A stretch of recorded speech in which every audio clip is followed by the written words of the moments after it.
जय जगन्नाथ सांग मैंने मु आपण मानकर ओडिशा माटीर झील रूपा मु आज आपण नहीं आसी गोटे बहुत भल कथाटीए।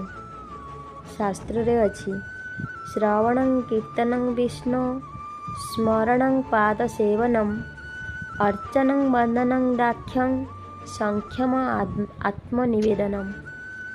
अर्थात भगवानकर नाम गुण महात्म्य लीला श्रवण करिबा नाम कीर्तन करिबा स्मरण करिबा प्रभुंकर पाद सेवा करिबा अर्चन करिबा वंदन करिबा निजको भगवान दास सेवाकारी मन करिबा भगवान को सखा हिसाब रे ग्रहण करिबा ओ आत्म समर्पण करिबा भक्तिर विभिन्न सोपान शरणागत हेबा सर्वश्रेष्ठ साधन।